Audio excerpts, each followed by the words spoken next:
মই তোমাক এটা কথা কম, আমি ইয়াতে কোনো ধৰ্ম প্ৰচাৰ কৰিব যোৱা নাই। তুমিও তথাপি এটা কথা কওঁ, তুমিও এজন মুছলমান ল'ৰা, ময়ো এজন মুছলমান ল'ৰা।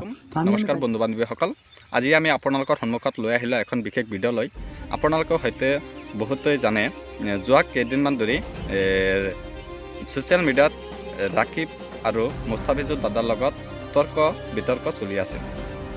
ৰাকিবে তাৰমানে ৰ'ষ্টিং কৰি মুস্তাফিজুৰ দাদাৰ নামত এটা ভিডিঅ' ভাইৰেল কৰিছিল। সেই ভিডিঅ' দেখি মুস্তাফিজুৰ দাদাৰ খং উঠিছিল। ৰাকিবক চেলেঞ্জ কৰিছিল মুস্তাফিজুৰ দাদাই। মুস্তাফিজুৰ দাদাই কৈছিল যে ৰাকিব, তোক মই ইউটিউবত কাম কৰিবলৈ নিদিম, তই আৰু ইউটিউবত কাম কৰিব নোৱাৰিবি। তই যিটো চেনেল খুলিবি সেইটো চেনেল মই ডিলিট কৰিম, তাৰপিছত মই চাৰিম। কিন্তু সেইমতে ৰাকিবক চেলেঞ্জ কৰাৰ পিছত ৩-৪ দিন পিছত ৰাকিবৰ চেনেল এটা ডিলিট কৰি দিছিল ইউটিউবৰ পৰা। ৰাকিবে পিছত মুস্তাফিজুৰ দাদাক লগ কৰি মিলা প্ৰীতি হোৱাৰ কাৰণে ৰাকিবে মুস্তাফিজুৰ দাদাৰ ওচৰত গৈছে, মুস্তাফিজুৰ দাদাৰ অফিচত গৈছে। মই আপোনালোকক কিছু মন্তব্য শুনাম ৰাকিব আৰু মুস্তাফিজুৰ দাদাৰ। আপোনালোকে ভিডিঅ'টো শেষ পৰ্যন্ত। বন্ধুসকল, যোৱা কিছুদিন ধৰি ৰাকিব আৰু মোৰ মাজত কিবা কিবি ভিডিঅ' আপোনালোকে চাই আছে। যিয়ে নহওক বাৰু সেইবোৰ কথা পুৰণি হৈ গৈছে আৰু আজিৰে পৰা সেই কণ্ট্ৰভাৰ্চি ইয়াতে সমাপ্ত।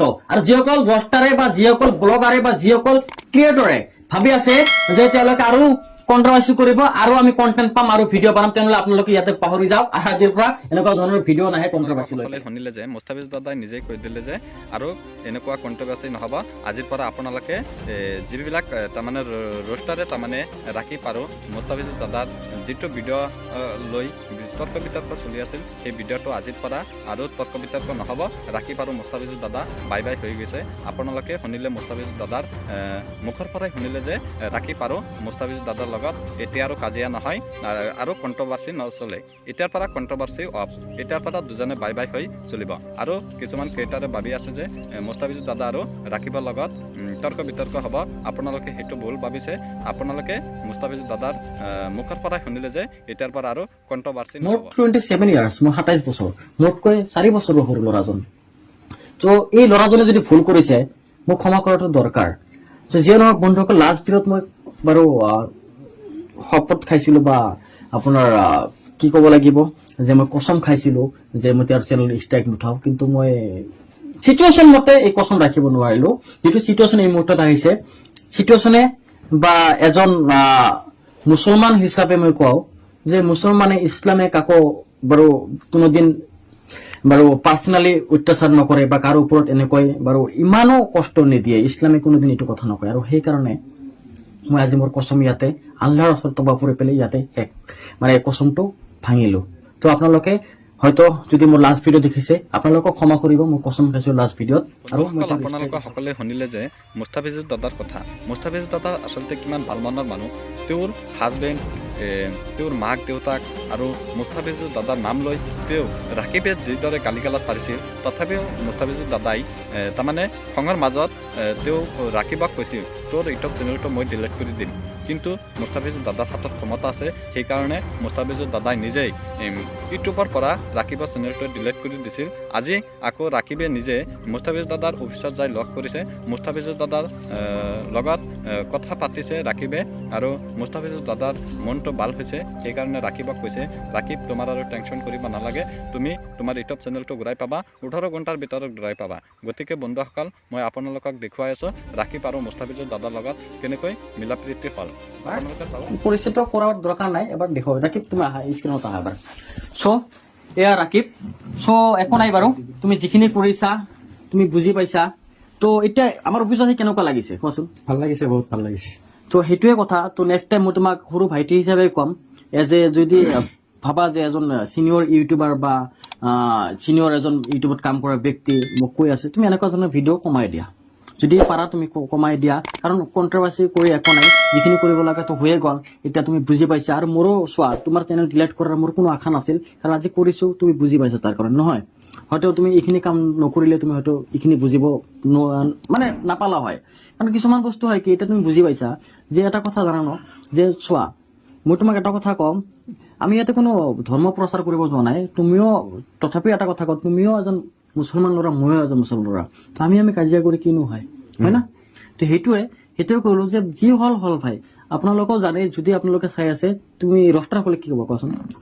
ৰষ্টাৰসকলক মই এটা কথাই কওঁ, প্ৰথমতে মই এইখিনিয়ে কৈছোঁ যে পাৰ্চনেলিভাৱে কাকো গালি দিব নালাগে, মানে এনেকে ৰোষ্ট কৰিব নালাগে যাতে ধৰক এতিয়া আপোনাক মই ৰোষ্ট কৰিছোঁ, আপোনাৰ ফেন পেজ আছে ছ'চিয়েল মিডিয়াত, তো যাতে এনেকে ৰোষ্ট কাকো কৰিব নালাগে যাতে মানে ফেনবিলাকৰ ওচৰত ফেচ ভেলুটো বেয়া হৈ যায়। সেইটোৱে তেনেকে কৰিব যিয়ে নহওক নালাগে। ৰাকিবে বুজি পাইছে বস্তুখিনি, আপোনালোকেও বুজি পাওক, আপোনালোকৰ ৰ'ষ্ট ভিডিঅ' কমাই দিয়ক।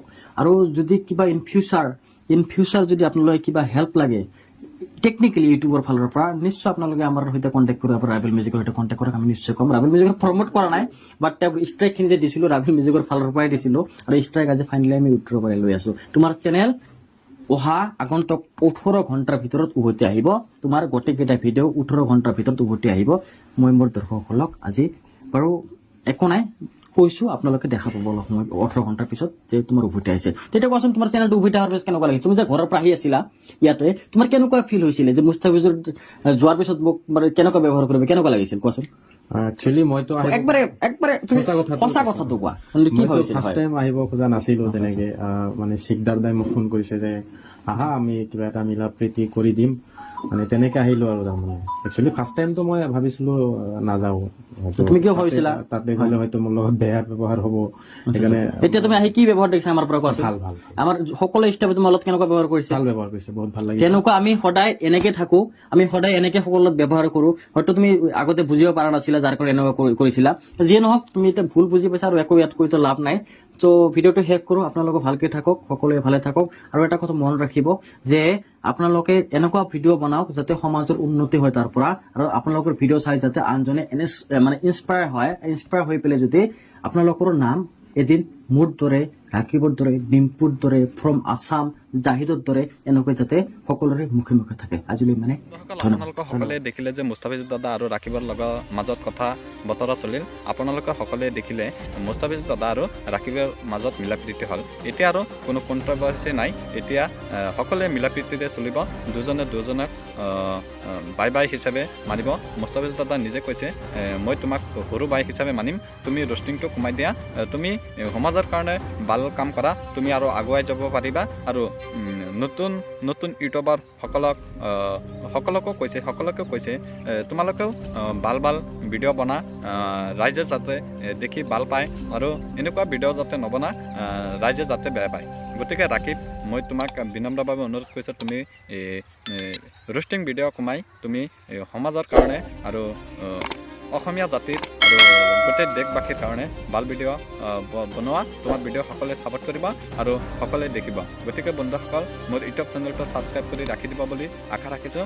এই ভিডিঅ'টো বনোৱাৰ উদ্দেশ্য হ'ল ৰাকিব আৰু মুস্তাফিজুৰ দাদাৰ মিলন, সেইকাৰণে এই ভিডিঅ'টো বনালোঁ। বন্ধুসকল, আপোনালোকে মোৰ ইউটিউব চেনেলটো ছাবস্ক্ৰাইব কৰি ৰাখি দিব।